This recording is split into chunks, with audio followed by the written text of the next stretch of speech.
Hi everybody, I'm Torie Robinson and we have an unplanned Epilepsy Sparks Insights Ukraine special.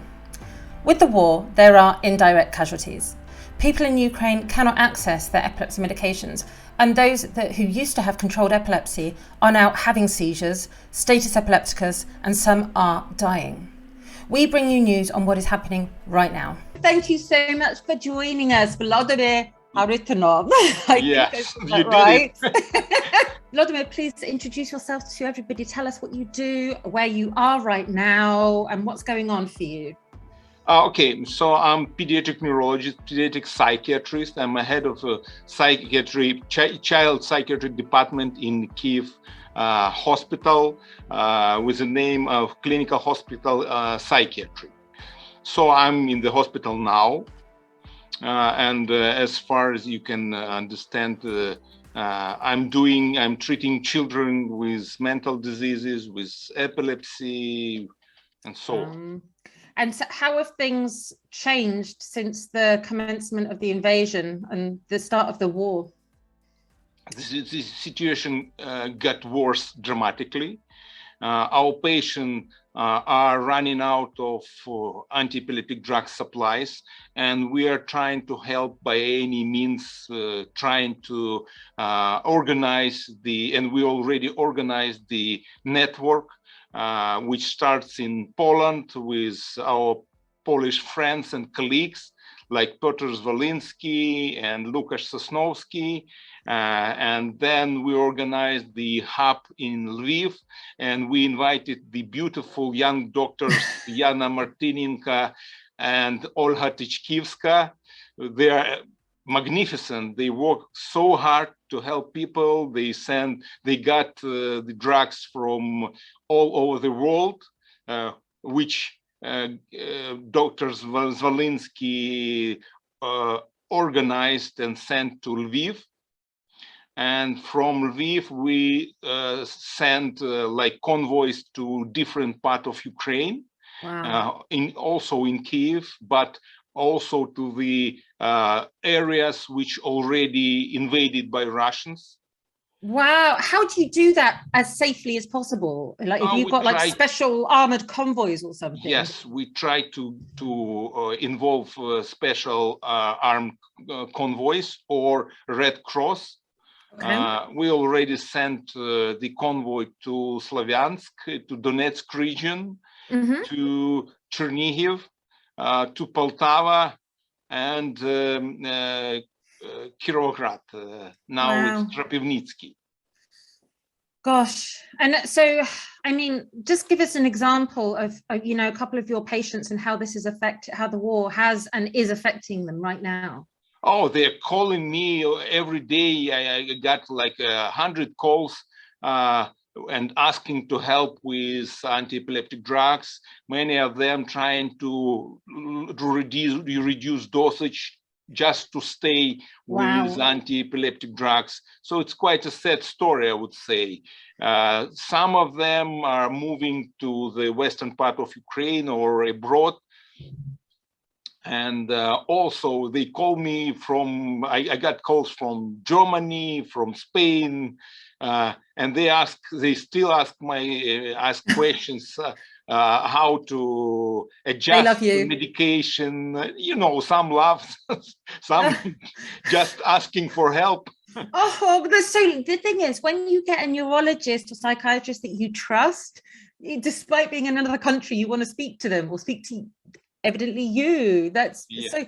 But so you've mentioned a couple of the people that you're working with. You're real supporters of them, and I'll provide links to all of this, by the way, everybody below this recording.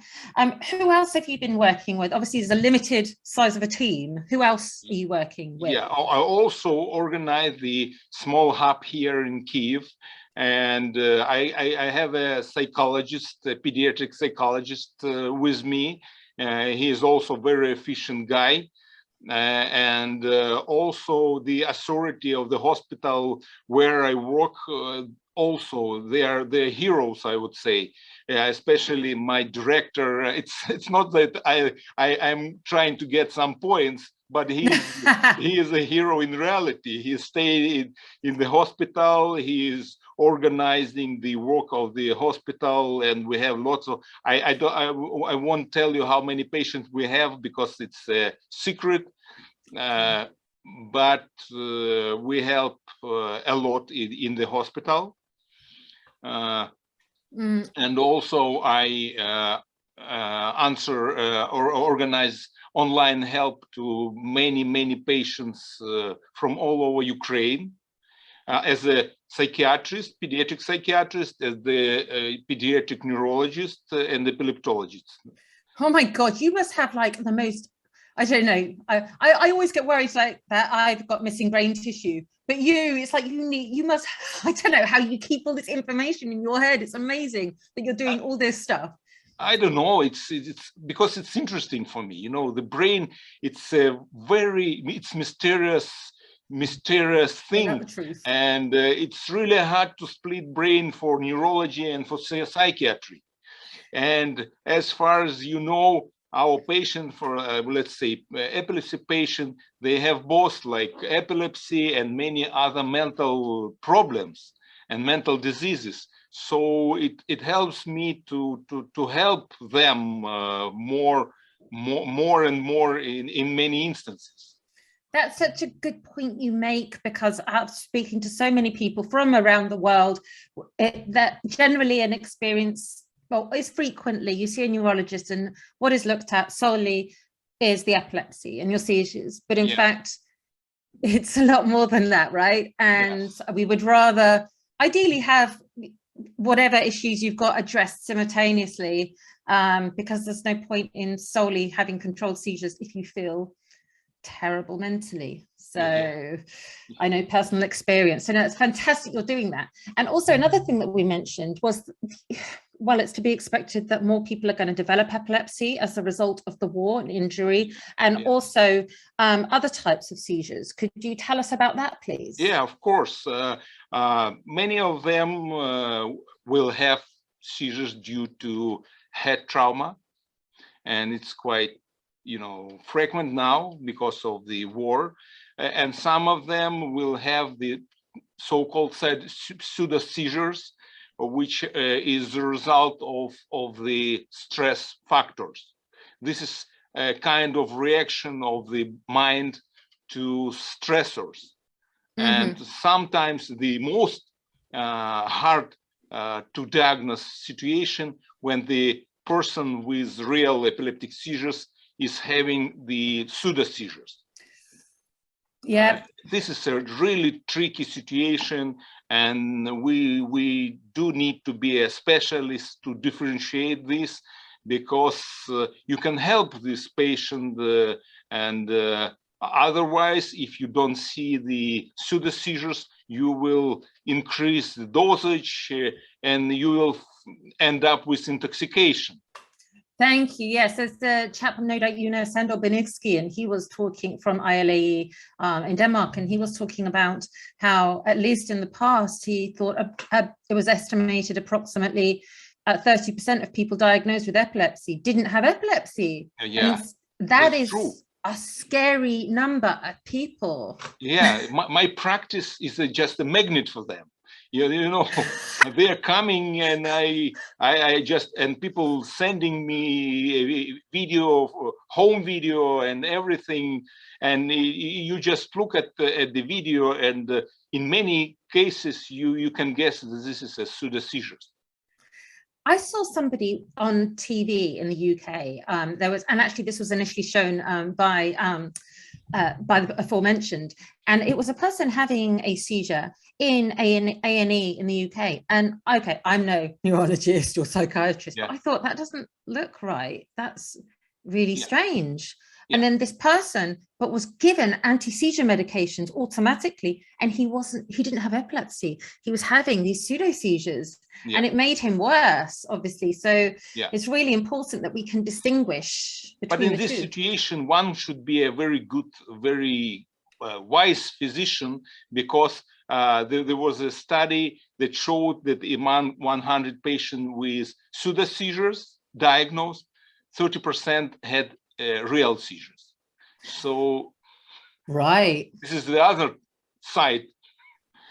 Oh, and so I imagine this ongoing situation, which is not yet improving. Situation is not a word for it, but in Ukraine, is we're going to have more and more people, as we aforementioned, diagnosed with epilepsy and indeed experience trauma, so develop this other type of seizures. Is that right? Yeah, absolutely. Okay. Absolutely. And we now we perform, because the number of our patients is changing, because some of them just leave the country, and now for children we calculated the approximate numbers, 1,000 children who really need anti-epileptic drugs in Ukraine now. Yeah, it's not something that can be put off for 2 weeks. These are drugs that we need yesterday. Yes. So you can imagine how desperately we need this help, how desperately we need the anti-seizure medication for those poor children. Yeah, and also it's the children, yes, of course, but also their mums and dads, their families, who are having to see their child just, well, as you mentioned before, sometimes go into status epilepticus, and there will be deaths from this if there haven't been already, right? Yes, and this is also the same situation, but because we should have these drugs which will stop the epileptic status epilepticus, like diazepam rectal, midazolam, and so on. We also need this type of drugs for these children. So what are you actually doing at the moment when you don't have these drugs? I'm trying to find these drugs. And I'm trying to, we already got 4 convoys in my hospital. We do have some drugs, and we distribute these drugs among our patients.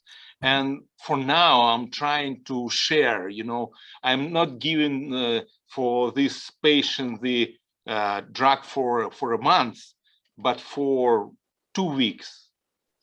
You see, hoping that we will get some more drugs in meantime.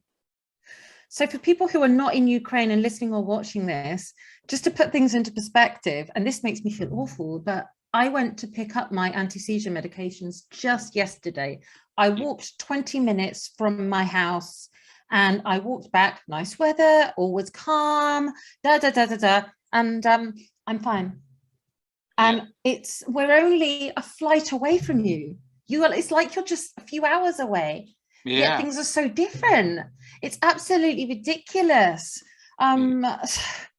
So could you tell us what's going on with the organizations with whom you're working, please?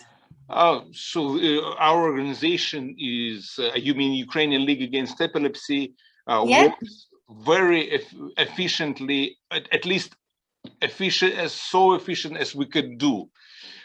We try to get these anti-epileptic drugs.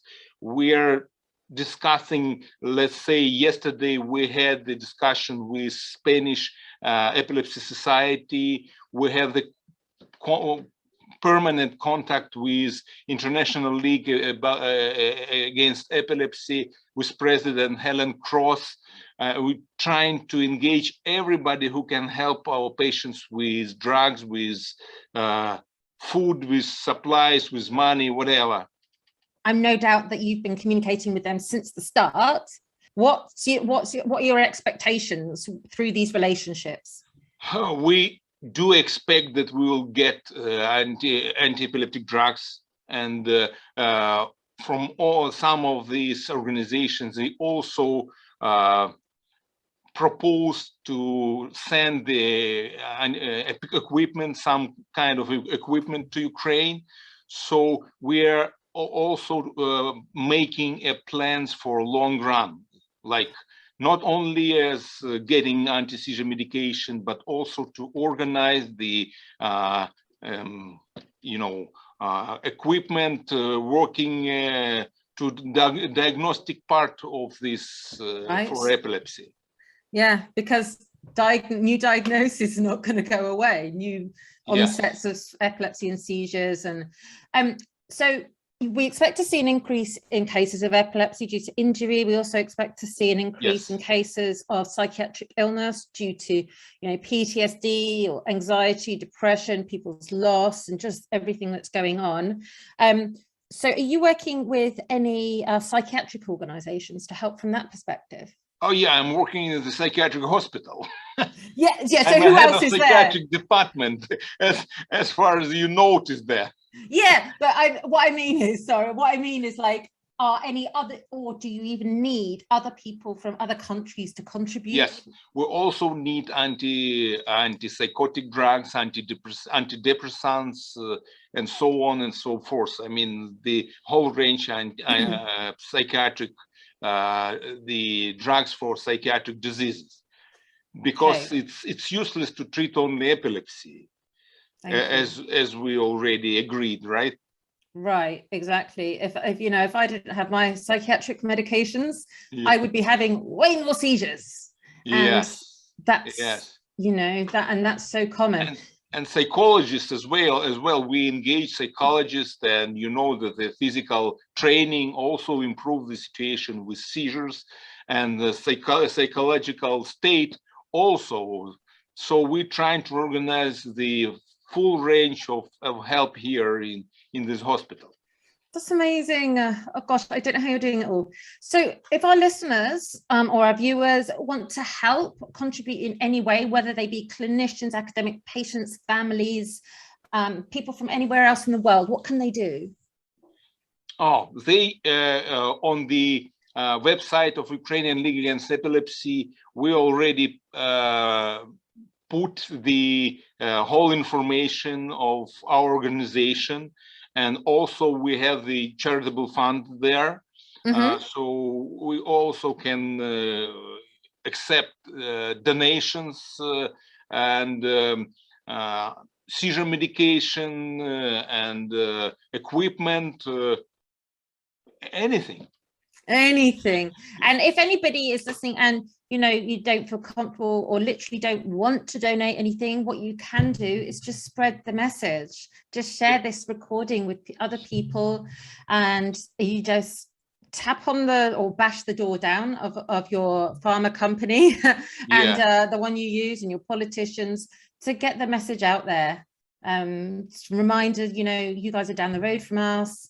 This is an issue that is not going away. People need their drugs, their care, their therapy, the machines, everything now. And also in addition, we must keep in mind that both short and long term, actually, that we need to be concerned about the health of clinicians, because there's a lot on your plate, like a crazy amount on your plate right now.